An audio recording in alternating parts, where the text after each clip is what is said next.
Graça e paz do Senhor Jesus Cristo. Estamos dando continuidade à série de lições da nossa revista e neste trimestre estamos estudando sobre o plano eterno da salvação, este plano maravilhoso de Deus que foi traçado desde a eternidade. Quem vos fala é o pastor Jairo Gonçalves Martins e vamos agora para a lição número 7, intitulada Tipos de Cristo no Antigo Testamento, parte 2, Ofícios. Esta lição está na página 32 da nossa revista e o texto base está em Hebreus 7, de 15 a 17, Hebreus 1, de 1 a 9, que faremos a leitura. E isto é ainda muito evidente quando, à semelhança de Melquisedeque, se levanta outro sacerdote, constituído não conforme a lei de mandamento carnal, mas segundo o poder de vida indissolúvel. Porquanto se testifica, tu és sacerdote para sempre, segundo a ordem de Melquisedeque. Havendo Deus outrora falado, de muitas maneiras aos pais pelos profetas, nestes últimos dias nos falou pelo Filho, a quem constituiu herdeiro de todas as coisas, pelo qual também fez o universo. Ele que é o resplendor da glória e a expressão exata do seu ser, sustentando todas as coisas pela palavra do seu poder, depois de ter feito a purificação dos pecados, assentou-se à direita da majestade nas alturas, tendo se tornado tão superior aos anjos, quanto herdou mais excelente nome do que eles. Pois a qual dos anjos disse jamais, tu és meu filho, eu hoje te gerei? E outra vez, eu lhe serei por pai, e ele me será por filho? E novamente, ao introduzir o primogênito no mundo, diz, e todos os anjos de Deus o adorem. Ainda quanto aos anjos diz, aquele que a seus anjos faz ventos e a seus ministros labareda de fogo. Mas acerca do Filho, o teu trono, ó Deus, é para todo sempre, e o cetro de equidade é o cetro do seu reino. Amaste a justiça e odiaste a iniquidade. Por isso Deus, o teu Deus, te ungiu com óleo de alegria, como a nenhum dos teus companheiros. O texto áureo que se encontra em Apocalipse 19, verso 16, diz assim, tem no seu manto e na sua coxa um nome inscrito, Rei dos Reis e Senhor dos Senhores. Os tipos de Cristo no Antigo Testamento são sombras dos bens futuros. São figuras que apontam para o futuro, figuras imperfeitas que apontam para um futuro perfeito, e o antítipo destas figuras é o Senhor Jesus Cristo. Dentro dos ofícios, que são tipos de Cristo no Antigo Testamento, nós temos os três principais, que são sacerdote, rei e profeta. Nesta lição, de número 7, nós abordaremos o sacerdote e o rei. E na próxima lição, permitindo Deus, completaremos com o estudo sobre o profeta. Convém salientar inicialmente que quando se fala em sacerdote, segundo a Bíblia, não se está falando em sacerdote segundo as crenças populares das religiões atuais. Se está falando em sacerdote segundo a orientação divina, através da lei mosaica. E também, antes da lei mosaica, dos costumes, das revelações que Deus deu de forma individualizada para alguns homens. Quando se fala sobre rei, não se fala também do modelo atual dos reis nos países que ainda têm este sistema de governo. Estamos falando sobre reis instituídos por Deus e conforme o Senhor mesmo determinou no Antigo Testamento. Toda a base do nosso estudo é no Antigo Testamento. Os tipos de Cristo, os ofícios do Antigo Testamento que servem como tipos de Cristo, são muitos, mas aqui faremos um resumo para compreender um pouco mais como que este tema se associa ao tema da salvação eterna, do projeto eterno de Deus para a salvação da humanidade. Não vamos estudar o assunto em foco em torno de si mesmo, mas vamos estudar dentro da linha de pensamento geral do trimestre, que é a salvação eterna, o plano eterno revelado. O primeiro deles encontra-se na página 33 da nossa lição de hoje, o sacerdote. Os sacerdotes sempre existiram na história da humanidade desde o começo. Nós temos o exemplo de Enos, o primeiro sacerdote de que se tem notícia na história, revelado pela Bíblia. Ele foi neto de Adão. Ele invocou o nome do Senhor. Isso passando por Noé, Melquisedeque, Jó e Abraão.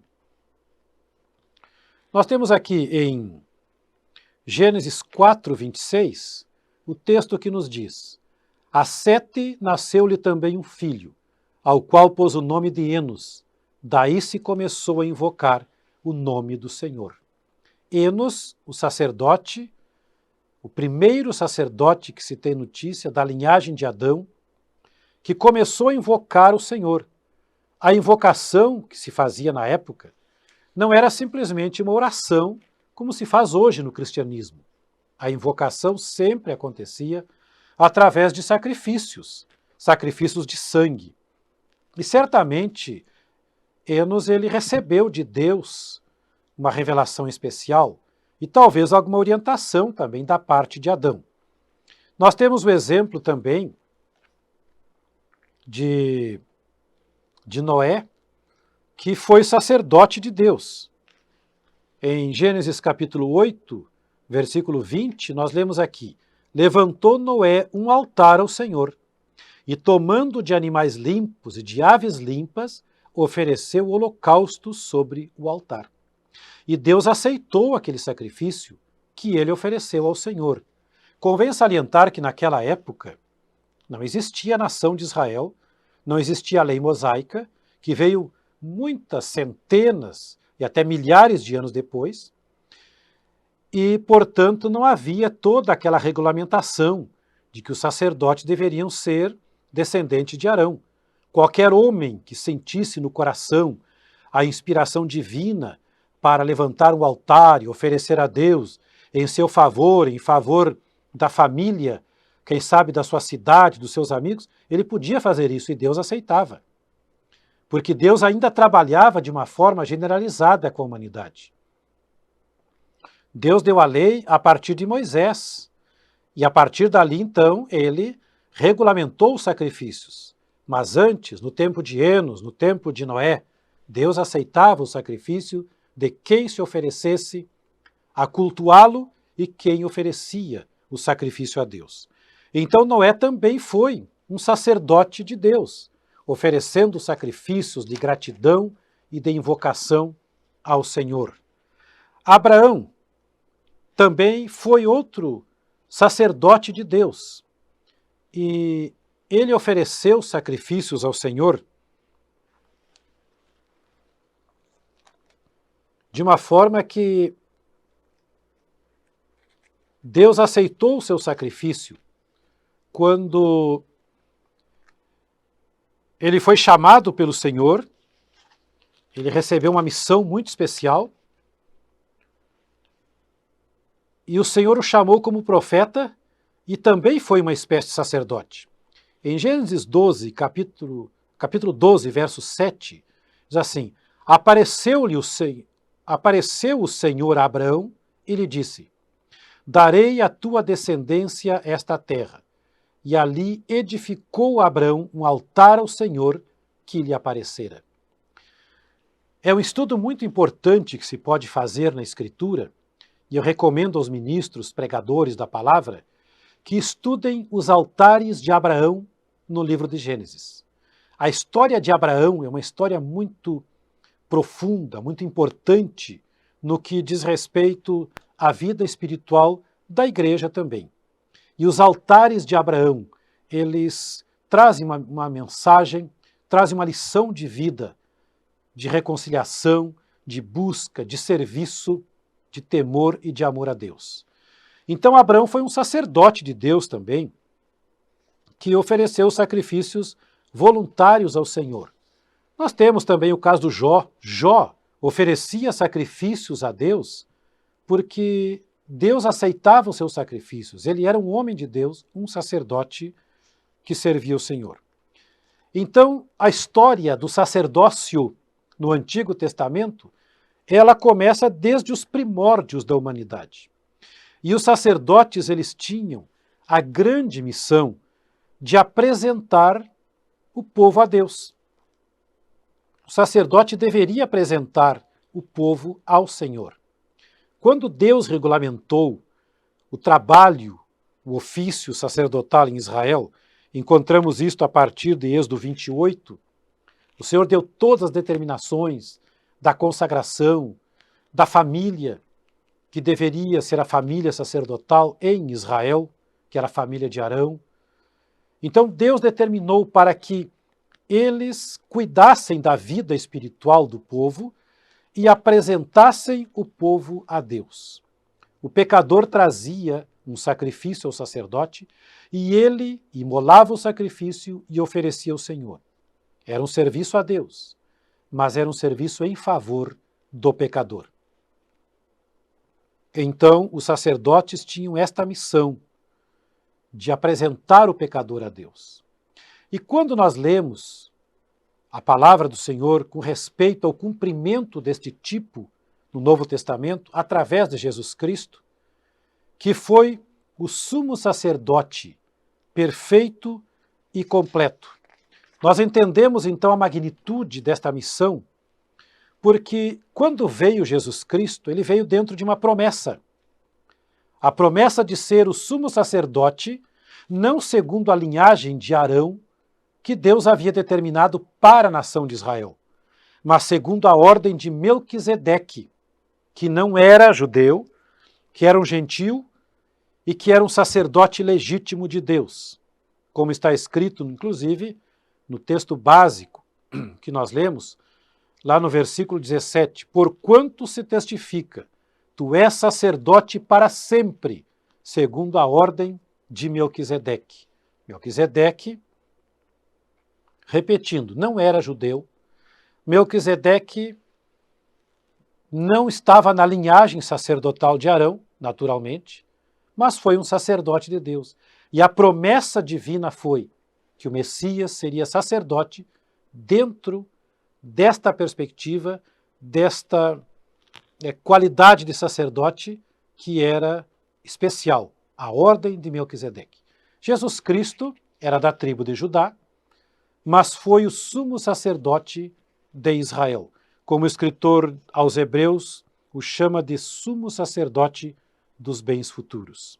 Jesus Cristo, portanto, ele foi um sacerdote legítimo, que não ofereceu um sacrifício de animais, não ofereceu sacrifícios de valor transitório, mas como o próprio profeta João Batista disse, eis o Cordeiro de Deus que tira o pecado do mundo.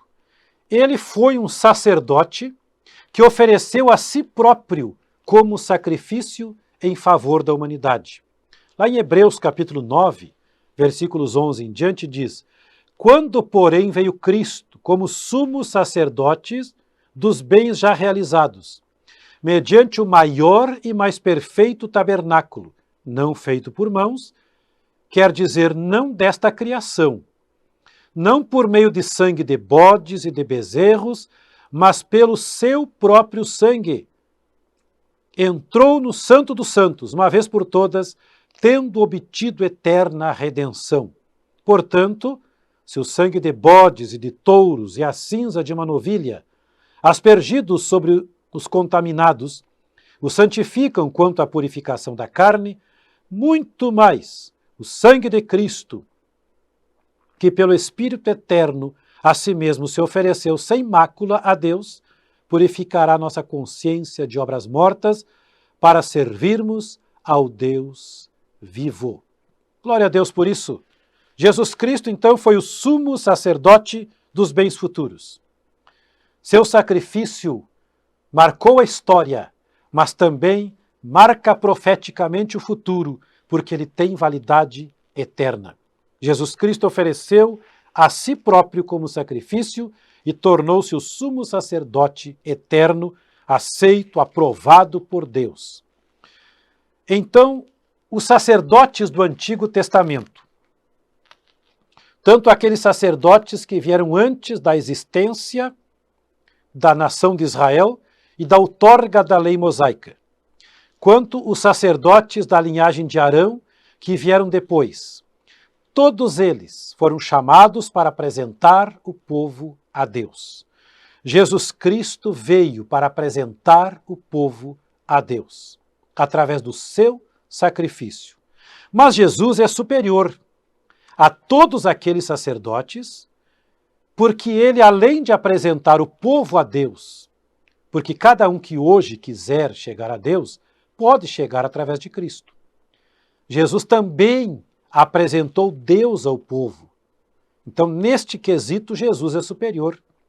Os sacerdotes de Israel, por exemplo, eles usavam uma vestimenta especial, uma veste muito linda, determinada por Deus, e cada peça do vestuário tinha um significado. Era para todo o povo olhar e ver que o sacerdote representava alguém muito maior do que ele. Era para representar humanamente o Deus Todo-Poderoso, mas tudo aquilo tinha uma limitação. Já Jesus Cristo, ele foi diferente e superior. Por exemplo, o sumo sacerdote não podia sair com a veste santa do recinto do templo.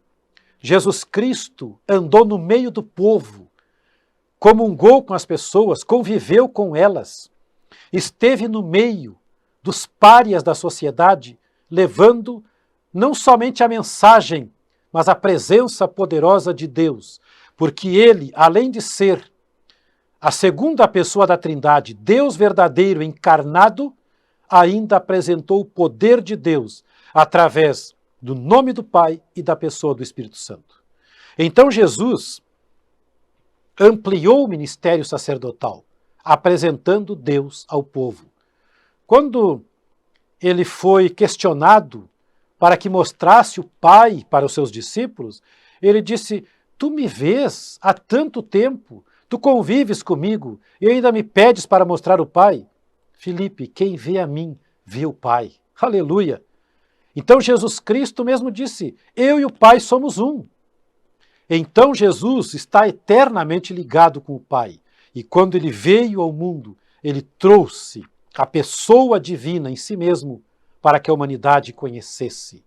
Hoje, nós não temos o grande privilégio de conviver humanamente com Cristo, o que seria maravilhoso, mas nós temos a presença viva e real dele conosco. Como sumo sacerdote que entrou no Santo dos Santos no céu, Jesus Cristo continua nos apresentando Deus e nos apresentando diante de Deus como nosso eterno intercessor. Jesus é o eterno sacerdote, o nosso sumo sacerdote que nos apresenta a Deus e apresenta a Deus a nós. O segundo ofício do Antigo Testamento, que está diretamente relacionado a Cristo como tipo de Cristo, é o ofício de rei. Nós temos os maiores exemplos neste aspecto na história de Israel. Nós sabemos que o povo de Israel, no começo da sua história, era governado por líderes escolhidos diretamente pelo Senhor, inclusive por nome, como foi o caso de Josué e outros líderes no período dos juízes, que Deus levantou, honrou com poder e graça para libertar o seu povo. No entanto, chegou um momento em que o povo pediu um rei, e eles queriam um rei conforme as outras nações tinham. Só que Deus tinha um plano com Israel, e o rei que ele tinha para o seu povo não poderia ser conforme os reis das outras nações. Então Deus estabeleceu, pela lei, os limites do rei, todas as diretrizes do que deveria acontecer. E aí então veio o período dos reis de Israel. E nós temos os 3 reis principais que foram Davi, ou melhor, inicialmente Saul, depois Davi, depois Salomão, que foram os 3 reis do Reino Unido. E por estes exemplos nós podemos ver as finalidades que Deus tinha para os reis de Israel. E a primeira finalidade que Deus tinha era que o rei protegesse o seu povo dos seus inimigos.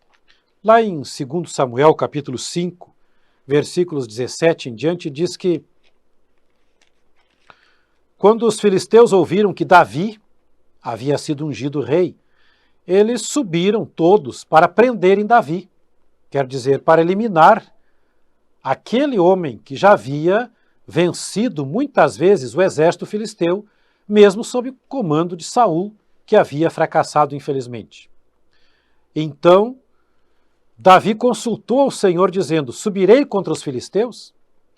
Entregarmos-ás nas mãos? Respondeu-lhe o Senhor: sobe, porque certamente entregarei os filisteus nas tuas mãos. Então Davi subiu contra eles, e a Bíblia diz que ele rompeu o exército inimigo, que destruiu, desbaratou, aniquilou, humilhou o exército filisteu. Só que os filisteus se reorganizaram e voltaram. E Davi perguntou ao Senhor, está no versículo 23. Davi consultou o Senhor e este lhe respondeu: não subirás, mas rodeia por detrás deles e ataca-os por defronte das amoreiras. E há de ser que, ouvindo tu um estrondo de marcha pelas copas das amoreiras, então te apressarás. É o Senhor que saiu diante de ti a ferir o arraial dos filisteus. Fez Davi como o Senhor lhe ordenara, e feriu os filisteus desde Geba até chegar a Gézer. O rei Davi, diferente de Saul, obedeceu à ordem do Senhor, e Deus lhe deu a vitória. Os filisteus haviam dominado Israel por muitas décadas. Nos cerca de 40 anos que Saul governou Israel, os filisteus sempre humilharam o exército de Israel. Mas agora, quando Davi assumiu, as coisas mudaram e inverteu-se a situação. Davi passou a ser vitorioso, porque Deus estava com ele, como lemos no texto. Então Davi, como rei, instituído por Deus, ungido e abençoado, ele protegeu o seu povo das investidas do inimigo. Esta era uma das principais missões do rei. O rei guerreiro, o rei valente, o rei que à frente do seu exército, dirigido e protegido por Deus, para dar exemplo aos seus comandados para enfrentar um inimigo que não era menos aguerrido, mas ele não deveria temer porque o seu povo era mais importante naquele momento. Davi cumpriu esta missão de rei de Israel protetor. Uma segunda missão do rei, conforme a vontade do Senhor, era servir de modelo para o seu povo.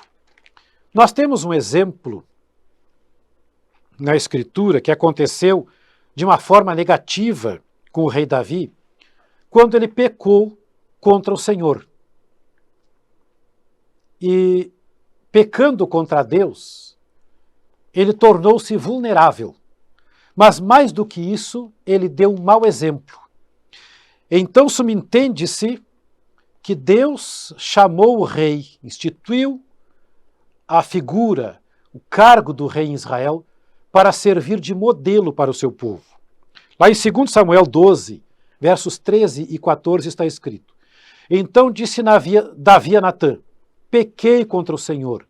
Disse Natã a Davi: também o Senhor te perdoou, o teu pecado não morrerás.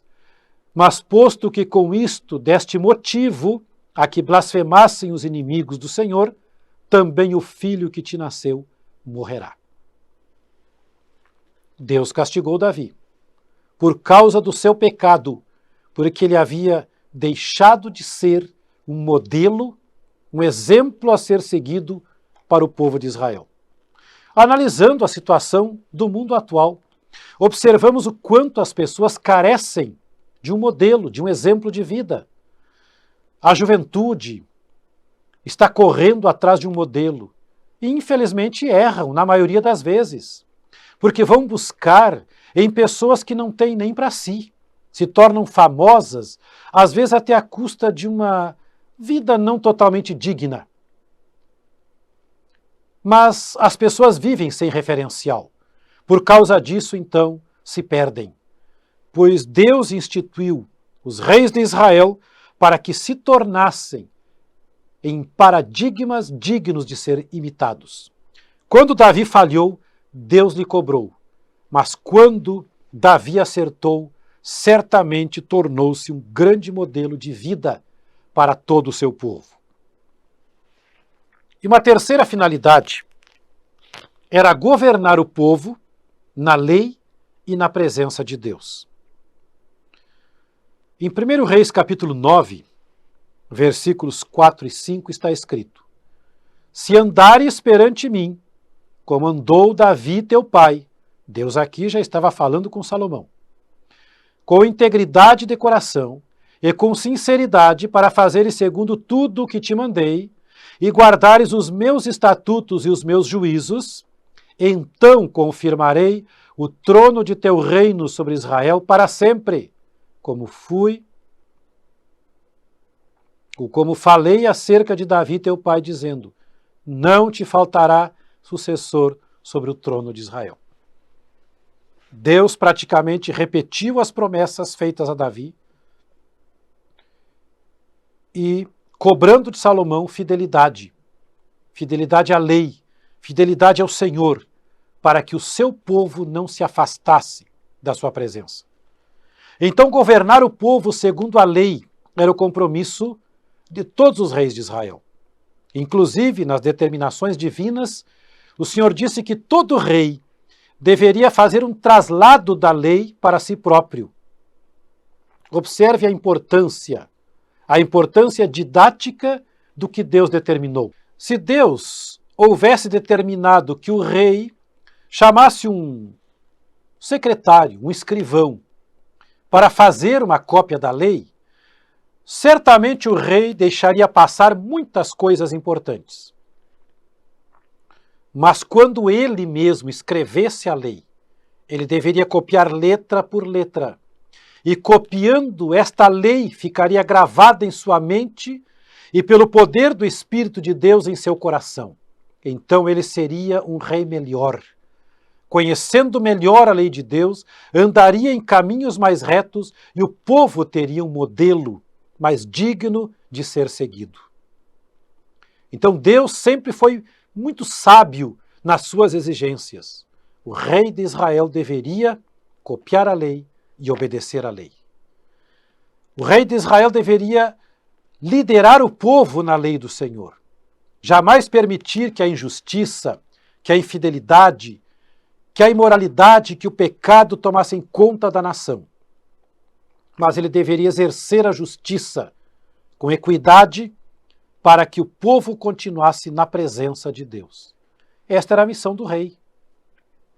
Proteger o povo dos inimigos, servir de modelo pessoal e também governar o povo dentro da lei.